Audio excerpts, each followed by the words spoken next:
एक हिंदू धर्म गुरु ने मोदी जी और अमित शाह के बारे में क्या कहा, आइए आपको सुनाते हैं उन्हीं की जुबानी। ये भारतीय जनता पार्टी के कुटिल बुद्धि वाले नरेंद्र मोदी और एक जो भैंसासुर है गुजरात का तड़ीपार गुंडा अमित शाह, जिसने नोटबंदी में 1 लाख करोड़ रुपए कमाया नोट बदल करके।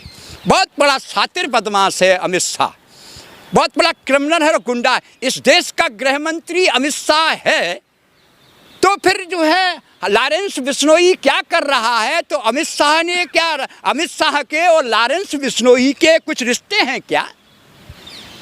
एक प्रधानमंत्री और गृह मंत्री को आप ऐसे शब्दों से बोल रहे हैं? संविधान की मर्यादा ये जो है अभिव्यक्ति की आज़ादी है, ये मैं नहीं कह रहा। आज से 10-15 वर्ष पहले इनको तड़ी पार किया गया था, इसीलिए अमित शाह तड़ी पार गुंडा है।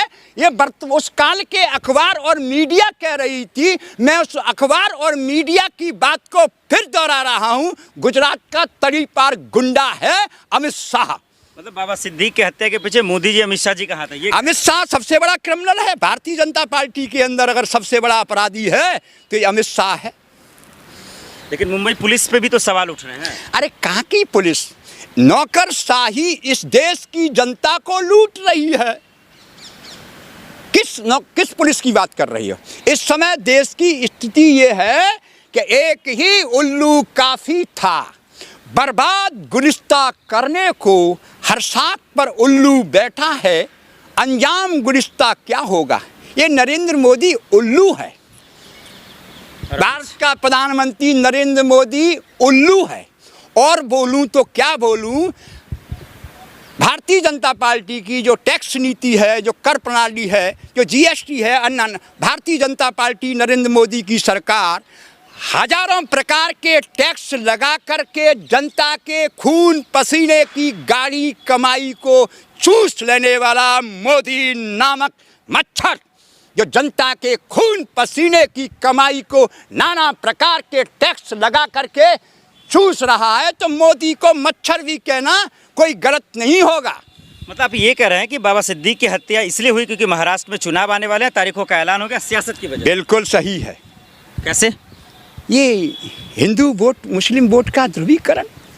महाराष्ट्र में हिंदू मुसलमान कैसे हो गया? देखिए, इनका तो जो है एक ही लक्ष्य है कि मुसलमान हिंदुस्तान में कहीं भी है उसको मारो और हमको हिंदी संपत्ति मिलेगी। नरेंद्र मोदी ने 2002 के समय पर जो है हजारों लोगों को मौत के घाट उतरवा दिया नरेंद्र मोदी। मानव जाति का कातिल नरेंद्र मोदी 2002 के समय पर नरेंद्र मोदी ने गुजरात के अंदर मानवीय कायाओं का विध्वंस किया था। नरेंद्र मोदी मानव जाति का दुश्मन है, राक्षस है, अंधकासुर है, ढोंगी है, मूर्खों का सम्राट है नरेंद्र मोदी। क्योंकि नरेंद्र मोदी राम की बात करता है तो राम घट घट में है। यहाँ पर रामचरितमानस का चौपाई है। नरेंद्र मोदी सुन ले, तेरे कान अगर खुले हों तो। बड़े भाग मानस तन पावा, सुर दुर्लभ सदग्रंथन गावा। ये मानव का शरीर देवताओं के लिए दुर्लभ है। ऐसे मानव शरीरों का संहार 2002 में नरेंद्र मोदी ने करवाया। और तो और एक ब्राह्मण था जिसका नाम था, जो भारतीय जनता पार्टी का गृह मंत्री भी था, हरेन पांड्या के कत्ल किसने करवाया? मैं उस पर आऊँ, लेकिन आखिर में ये बता दिए, वक्त की कमी है, शाम का वक्त हो रहा है, तो बाबा सिद्दीक की जो हत्या हुई उस लिहाज से आप ये कह रहे हैं कि देवेंद्र फडणवीस चाहे फिर एकनाथ शिंदे और अमित शाह जी सबको इस्तीफा दे देना चाहिए? जो भी न्याय की नीति की अन्याय के खिलाफ खड़ा होगा उसे तड़ी पार गुंडा अमित शाह मरवाएगा। अमित शाह ने ही इसे मरवाया है। बाबा सिद्दीकी को मरवाने वाला अमित शाह है। अमित शाह के तार लॉरेंस बिश्नोई से जुड़े हुए हैं और लॉरेंस बिश्नोई ने जिम्मेदारी ली है। और अमित सिद्दीकी को इंसाफ कैसे मिलेगा? अभी देख बात बताओ, पहले हुए दंगे तब इंसाफ किसी को नहीं मिला।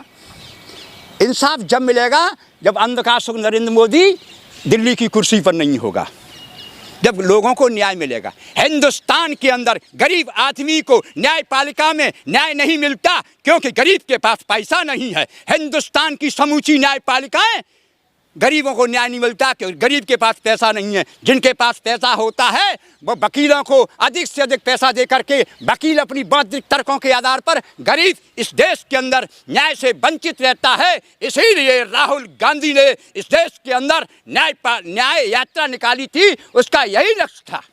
बहुत शुक्रिया।